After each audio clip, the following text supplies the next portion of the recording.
Buen día tengan todos ustedes. Es un placer estar aquí compartiendo con ustedes la palabra de Dios. Hay una palabra que ha estado sonando mucho en estos días dentro de mi corazón. Y bueno, pues me voy a permitir darle lectura a un pasaje bíblico. Si gustas ir, por ahí va a aparecer en la pantalla. Es en el primer libro de Samuel, en el capítulo 4. Dice la escritura, te lo voy a leer hasta el versículo 3, tres versículos, perdón. Dice la escritura, en aquel tiempo Israel estaba en guerra con los filisteos. El ejército israelita acampaba cerca de Ebenezer y los filisteos estaban en Afec. Los filisteos atacaron al ejército de Israel y lo derrotaron, matando a 4,000 hombres. Terminada la batalla, las tropas se retiraron a su campamento y los ancianos de Israel se preguntaban, ¿por qué permitió el Señor que los filisteos nos derrotaran? Después dijeron, traigamos de Silo el arca del pacto del Señor. Si la llevamos con nosotros a la batalla, nos salvará de nuestros enemigos. Bueno, aquí pareciera que el que no había tomado su lugar de alguna manera era Dios. Y los que estaban en la guerra eran ellos. Habían perdido 4,000 hombres y de repente parece que dice, vamos a traer el arca que representa la presencia de Dios. Es como si nosotros dijéramos, estuvimos peleando una batalla y no estaba Dios con nosotros. Estuvimos teniendo problemas, situaciones complicadas y no estaba Dios ahí. Vayamos pues por el arca y traigamos al arca a la guerra. Y bueno, pues si usted sigue leyendo en el capítulo 4, le invito a que lo lea el capítulo completo.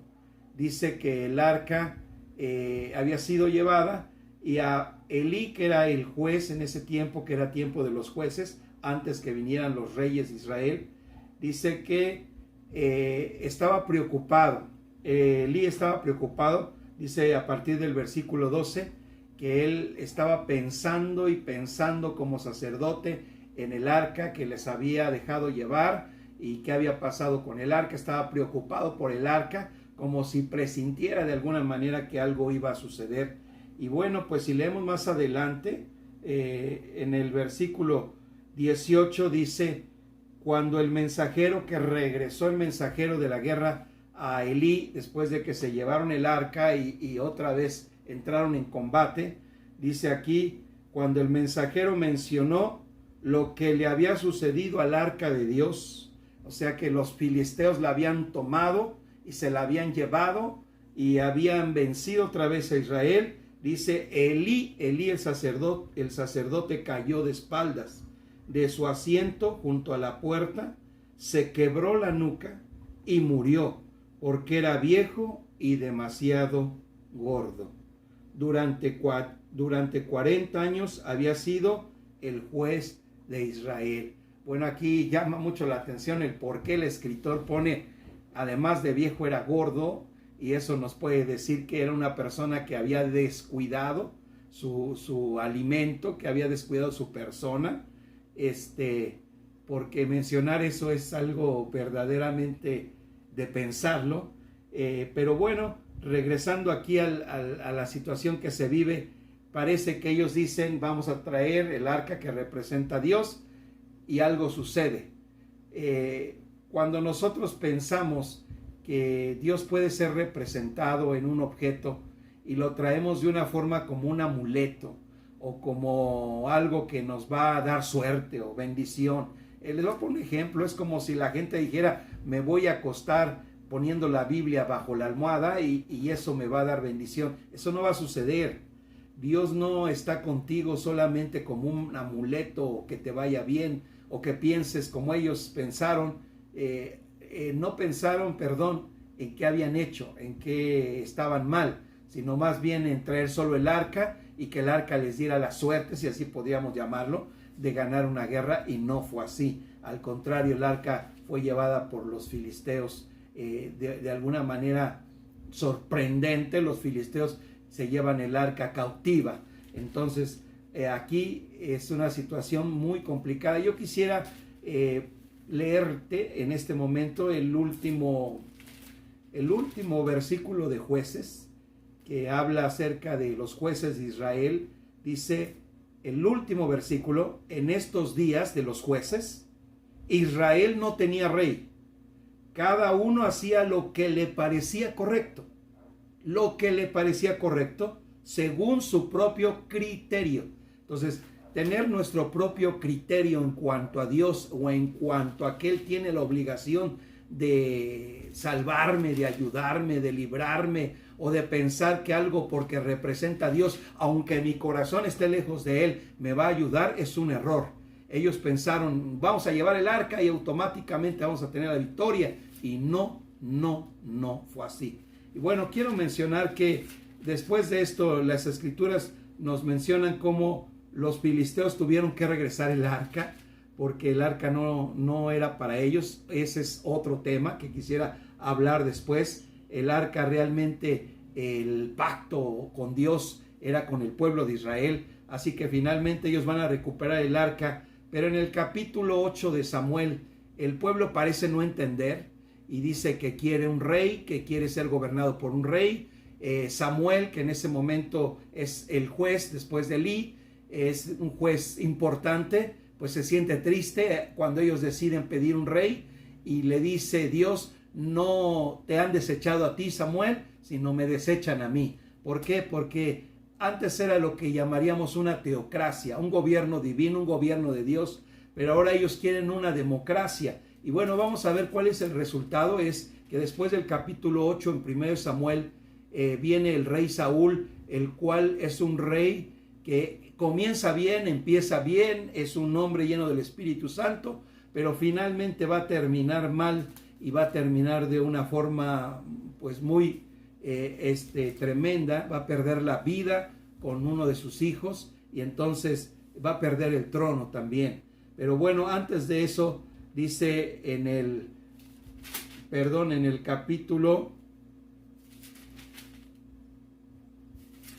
16, capítulo 16, que Samuel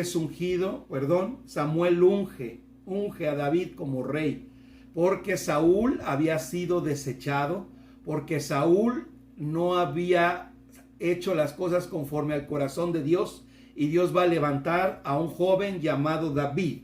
Pero en el capítulo 17, que algunos de los que leen la escritura saben, ese capítulo famoso del gigante llamado Goliat, de repente vemos ahí una escena donde aparece un gigante, está insultando a todo Israel, al rey de Israel, al Dios de Israel, a todos. Está ahí de una forma grotesca el gigante, ofendiendo, profanando la tierra de Israel, y nadie hace nada. El rey Saúl, que está ahí, está guardado en su tienda, está ahí, quizás él está orando y diciendo: Dios, haz algo. Yo recuerdo una alabanza que decía: levántate, Señor. Y hoy le puedo decir que a Dios no le puedo decir levántate, Dios ya está levantado. A Dios no le puedo decir haz algo, Él ya ha hecho todo en Cristo.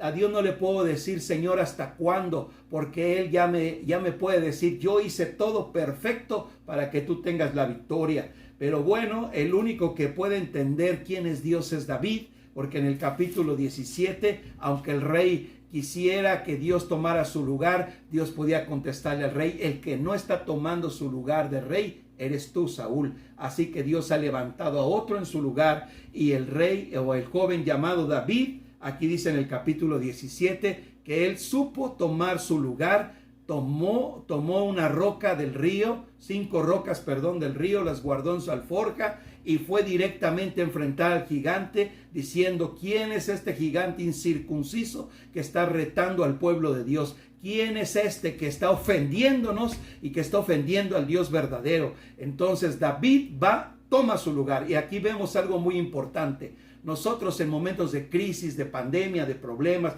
de situaciones, muchas veces queremos decirle a Dios: Dios, baja, desciende, toma tu lugar, Dios, haz algo, por favor. Por favor, hermano, por favor, quien me está oyendo en este momento, el que no está tomando tu lugar eres tú. El que no sabe quién es o quiénes somos nosotros. No somos cualquier persona, somos hijos de Dios. Tenemos una identidad en Cristo y en Cristo somos más que vencedores.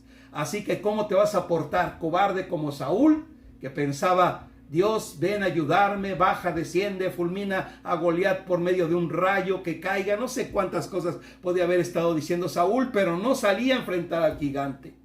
Y David no dice nada, él sabe tomar su lugar. Él dice, voy a tomar mi lugar como lo que soy, como un guerrero, como lo que soy, como un hijo de Dios, como un príncipe, como una persona que ha sido ungida, aunque eso lo guardaba en secreto en su corazón. David sabía que él tenía la unción, la habilidad para poder derrotar ese gigante. Así que ¿quién se portó como rey en ese momento? David, porque fue en defensa del pueblo, fue en defensa de Israel y fue para cumplir los sueños y los propósitos de Dios. Y ya sabe usted la historia, con una roca derribó al gigante llamado Goliat, el cual cayó y David no se quedó parado. David tomó la espada de aquel gigante, con su misma espada le cortó la cabeza y acabó con él. Así que esa clase de cristianos, esa clase de personas son las que estamos necesitando hoy. Esa clase es la que Dios está queriendo que tome su lugar. No le vamos a decir a Dios, toma tu lugar ante esta crisis, sino vamos a decir, nosotros aquí estamos, Señor,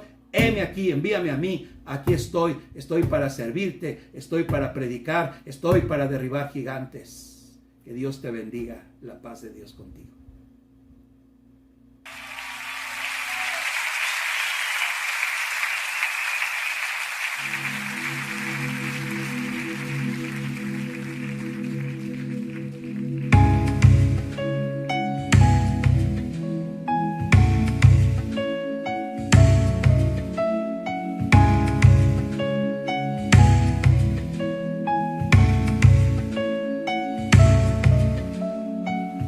Abre tus puertas, porque tu amanecer llegó.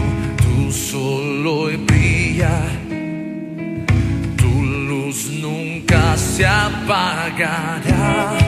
Soy tu Salvador, soy tu Redentor, quien te da seguridad.